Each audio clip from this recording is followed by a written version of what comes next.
because of Mr. Terupt. Luke. No, Mr. Terupt. Suddenly things changed drastically for me. I've kept believing that he was badly hurt and would recover, but now that the year is over, the thought of him not making it seems very real. I'm scared. Jeffrey. I don't know what's going on with Mrs. Williams, but I want to punch her. This is the worst day of the year, and I see her wink at Anna. What's the matter with you? I want to scream at her. I don't care if she's the principal. In case you didn't notice, Trump's gonna die. I want to yell that at her, too, but I keep all my anger inside. Don't you dare wink at me, lady. Jessica. Final act, scene 2. All day long I fought back tears, and now tears streamed down my face. I couldn't believe it. Mr. Terupt made it. He was here. He was okay.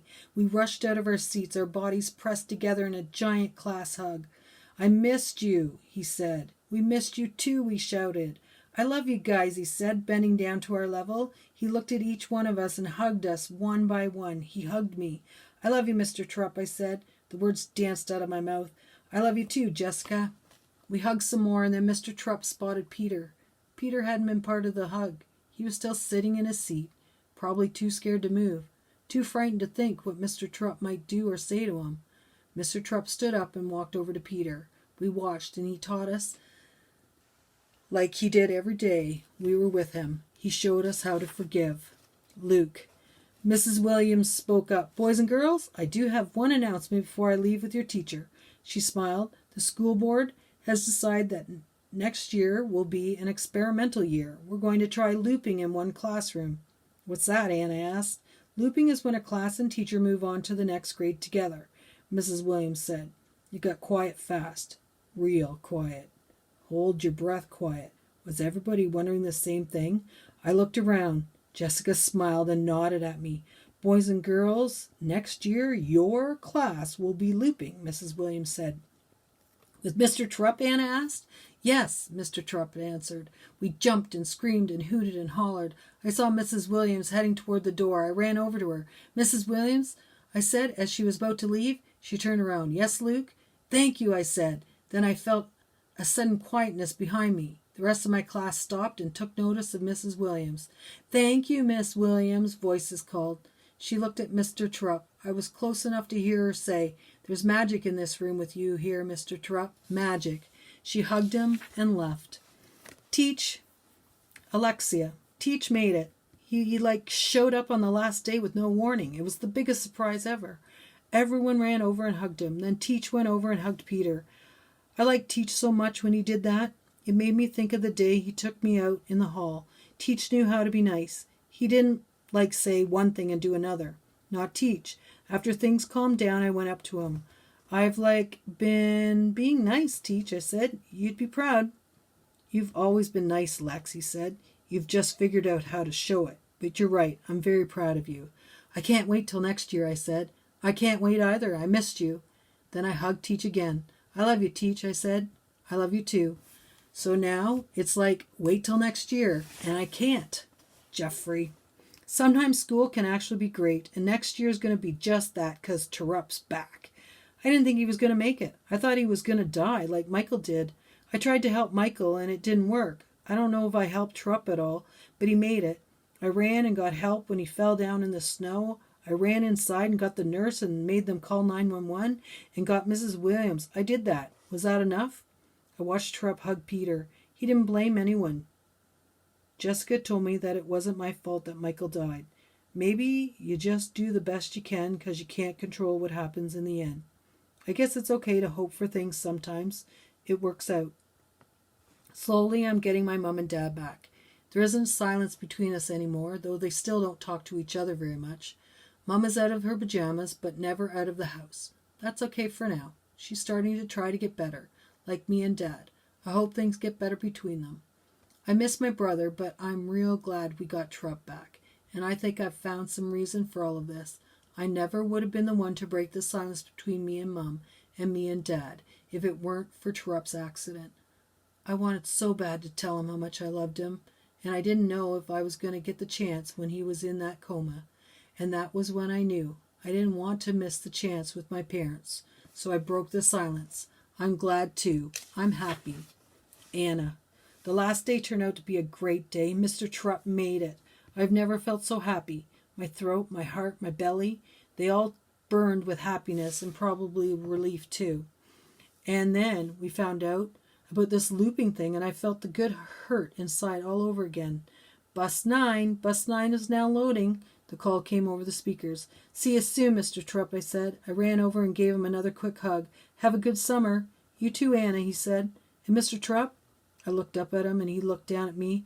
I think Miss Newberry might have the hots for you in case you're interested. And I smiled.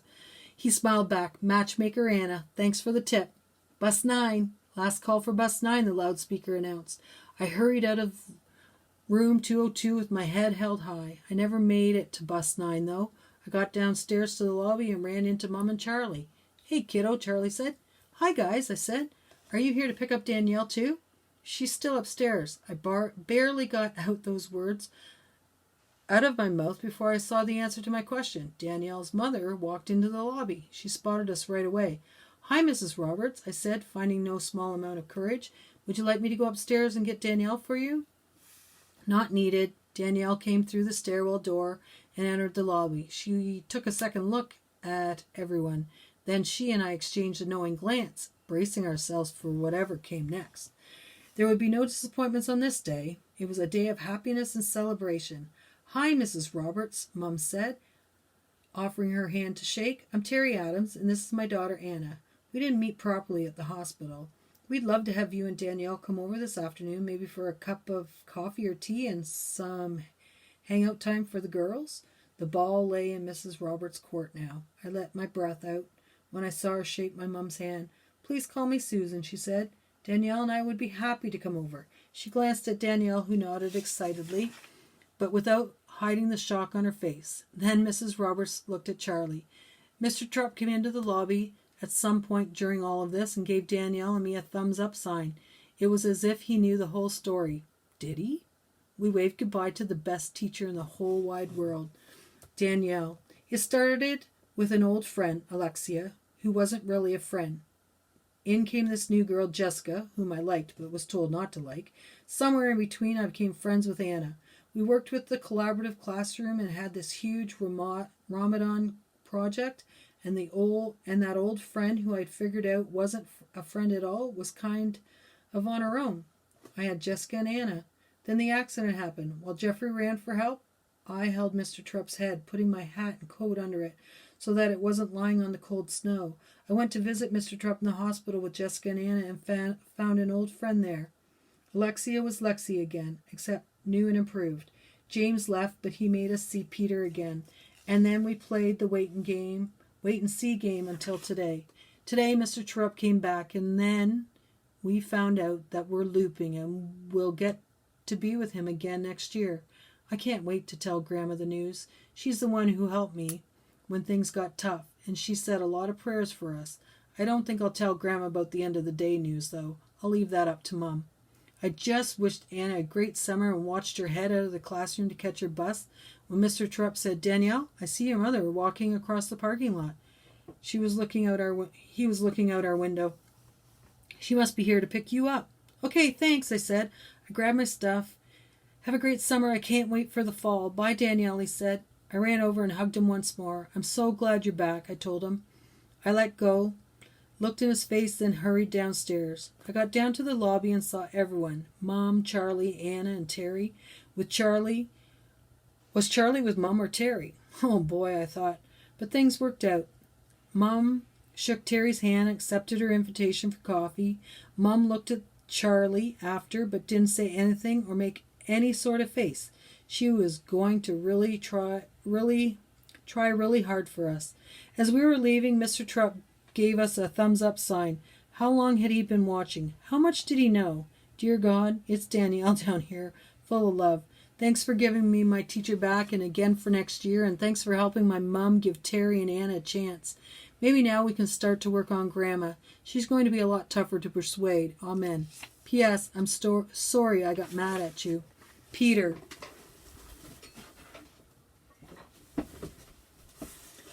Out of nowhere, I heard the screams, Mr. Terupt! Everyone around me jumped up and ran toward the door. I couldn't believe it. Mr. T was back. I started crying. Mr. T was alive, and he was here. I stayed in my seat trying to look small, but he spotted me. The room grew quiet as Mr. T walked toward me. I was scared again. Mr. T got down on his knees and looked directly into my eyes. Then came the best hug I'd ever felt. Mr. T wrapped his arms around me and gave me a huge squeeze. I squeezed him back as tight as I could. My body shook and I sniffed my snotty nose. "It's okay, Peter," he whispered in my ear. "I forgive you." Suddenly I felt lighter, a lot lighter. Jessica, final act, final scene. I've realized something. It's not California I long for anymore, or even Dad. It's 6th grade and another year with Mr. Terupt. I want to ask him about his family and tell him to let Miss Newberry get close because she truly cares about him, but now isn't the time. There will be lots of opportunity for that when school starts up again. I need to enjoy this curtain call. I've read a lot of books, but I think ours is a great story, and I know Mr. Terupt would agree. It's a happy ending. Luke. I remember thinking, 6th grade? We're going to be 6th graders, and Mr. Terupt is going to be my teacher. Our teacher. I thought of Mrs. Williams' words, magic. I looked at Mr. Terupt sitting with some of my classmates, and I thought she's right. There will be magic. He's my teacher, the dollar word man. Terupt. Guess what, everybody? Terupt is a dollar word.